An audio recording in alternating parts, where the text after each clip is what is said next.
안녕하십니까? 인생의 복잡한 문제들을 말씀으로 단칼에 해결해주는 김종근 목사의 쾌도 남마입니다.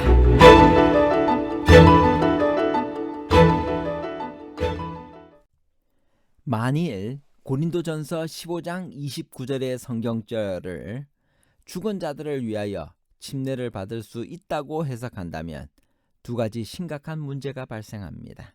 첫째는 죽은 자들을 위하여 대리 침례를 받을 수 있느냐 하는 것이고, 둘째는 죽은 자들에게도 두 번째 구원의 기회가 올 수 있느냐 하는 것입니다. 두 가지 모두 기독교 정통 교리에서 인정하지 않는 것이기 때문에 이 성경절을 어떻게 해석하느냐에 문제가 생깁니다.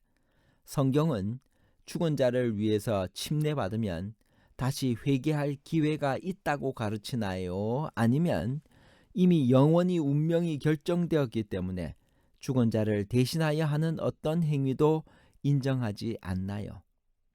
제2의 기회와 결정된 운명에 관한 복잡한 문제를 하나님 말씀의 가르침으로 명쾌하게 해결해 드리겠습니다.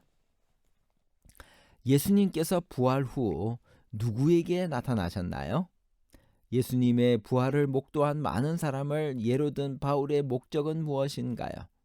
고린도전서 15장 6절, 그 후에 500여 형제에게 일시에 보이셨나니. 예수님의 부활을 목도한 많은 사람을 예로 든 바울의 목적은 그리스도의 부활의 확실성을 강력하게 증거하기 위함이었습니다. 그리스도의 장사로 인해 구주가 정말로 죽으셨음이 증명됐으며 부활에 필요한 조건이 충족됐습니다. 아리마대 사람 요셉이 구주의 시체를 십자가에서 내릴 수 있도록 허락해 달라고 하자 빌라도는 그의 죽은 것이 사실인지 질문했습니다. 복음서에 기록된 그의 장사를 위한 준비와 그가 무덤 속에 놓여진 것과 대제사장들의 부추김으로 로마 군인들이 무덤을 감시한 이야기는 모두 그가 죽었음을 보정합니다. 바울은 예수가 죽은 자 가운데서 살아나셨을 뿐만 아니라 여전히 부활한 상태를 유지하시며 그렇게 부활한 상태가 영원하리라는 사실도 강조하고 있습니다. 부활이 없다고 하는 사람들에 대한 바울의 대답은 무엇이었나요? 고린도전서 15장 12절, 그리스도께서 죽은 자 가운데서 다시 살아나셨다 전파되었거늘 너희 중에서 어떤 사람들은 어찌하여 죽은 자 가운데서 부활이 없다 하느냐. 만일 죽은 자의 부활이 없으면 그리스도도 다시 살아나지 못하셨으리라.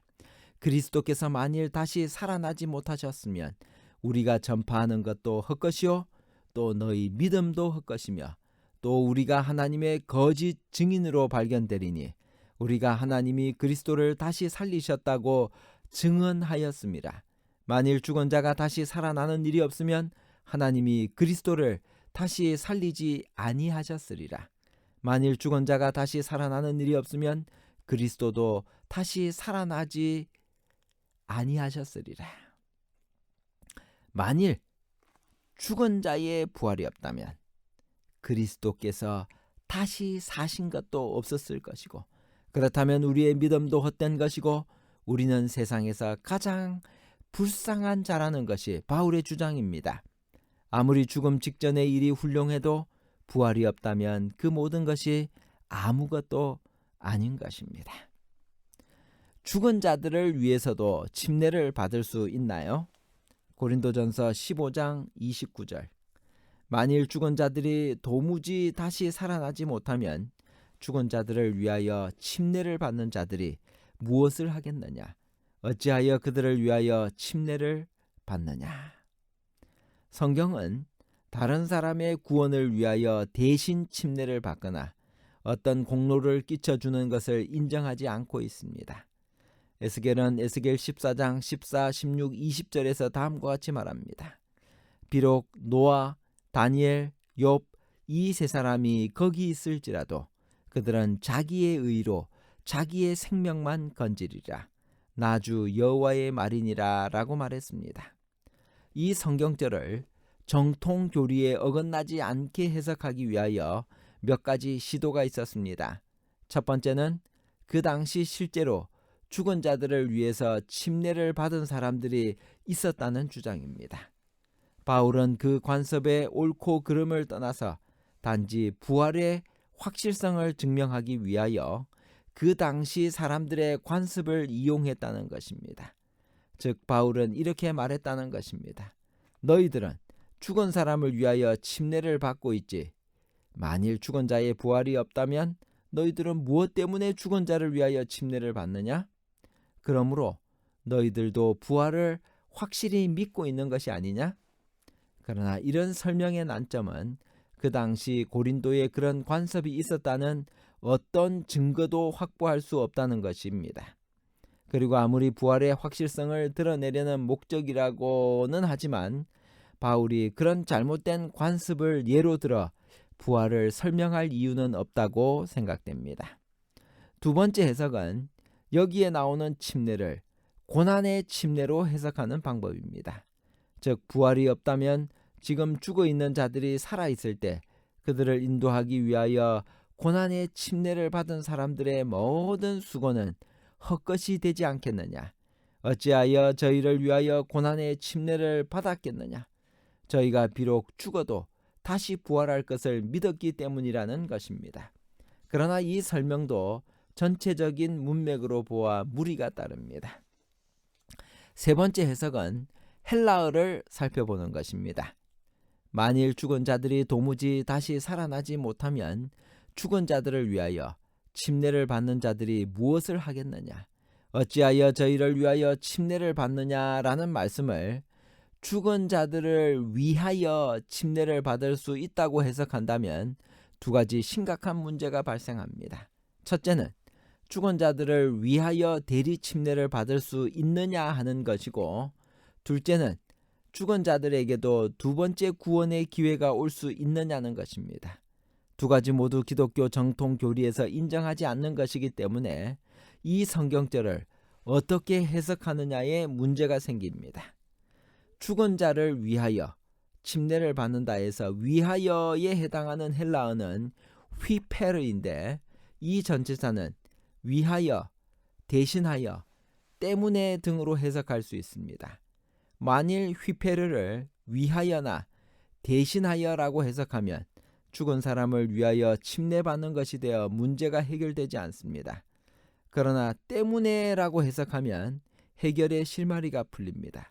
즉 이 문장을 때문에를 사용하여 다시 해석하면 다음과 같은 뜻이 됩니다. 죽은 자들 때문에 침례를 받은 자들, 즉 죽은 자들을 다시 만나고 싶은 이유 때문에 침례를 받는 자들이 만일 부활이 없다면 그 소망이 무엇이 되겠느냐? 헛된 것이 되지 않겠느냐라는 것입니다. 이 세 번째 해석이 가장 성경적 해석입니다. 나는 날마다 죽노라는 바울의 탄식은 어떻게 이해해야 할까요? 무엇에 대해 죽는다는 말씀인가요? 고린도전서 15장 31절 형제들아 내가 그리스도 예수 우리 주 안에서 가진 바 너희에게 대한 나의 자랑을 두고 단언하노니 나는 날마다 죽노라. 문맥으로 보면 에베소에서 위험에 처해 있기 때문에 나는 날마다 죽음에 직면하고 있다라고 해석할 수도 있습니다. 혹은 부활과 연관하여 날마다 죽는다고 해도 부활이 있으니 나는 아무 걱정도 없다라는 뜻으로 이해할 수 있습니다. 또 한 가지 해석은 날마다 죽는다는 것을 바울의 영적 경험으로 보는 것입니다. 바울은 그리스도인으로서 날마다 치열한 영적 싸움에 직면해 있었습니다. 로마서 7장 21절 24절에서 바울은 선을 행하기 원하는 그에게 악이 함께 있는 것을 깨닫고 오라 나는 공고한 사람이로다. 이 사망의 몸에서 누가 나를 건져내랴 하고 고통스럽게 외쳤습니다. 승리하는 유일한 길은 그리스도 안에서 죽는 것밖에 없습니다. 바울은 날마다 죄에 대하여 죽음으로써 승리할 수 있었습니다. 결론입니다. 첫 번째, 성경은 죽은 자들을 이미 영원히 운명이 결정되었고 다시 회개할 기회가 없다고 생각하기 때문에 죽은 자를 대신하여 하는 어떤 행위도 인정하지 않습니다. 둘째, 따라서 위 성경 구절에서 죽은 자를 위하여라는 말은 죽은 자 때문에 혹은 죽은 자들을 다시 만나려는 소망 때문에로 해석해야 합니다. 셋째, 성경이 말하는 부활의 소망은 우리가 다 잠잘 것이 아니고 마지막 나팔 소리에 후련히 부활할 것이므로 흔들리지 말라는 것입니다. 감사합니다.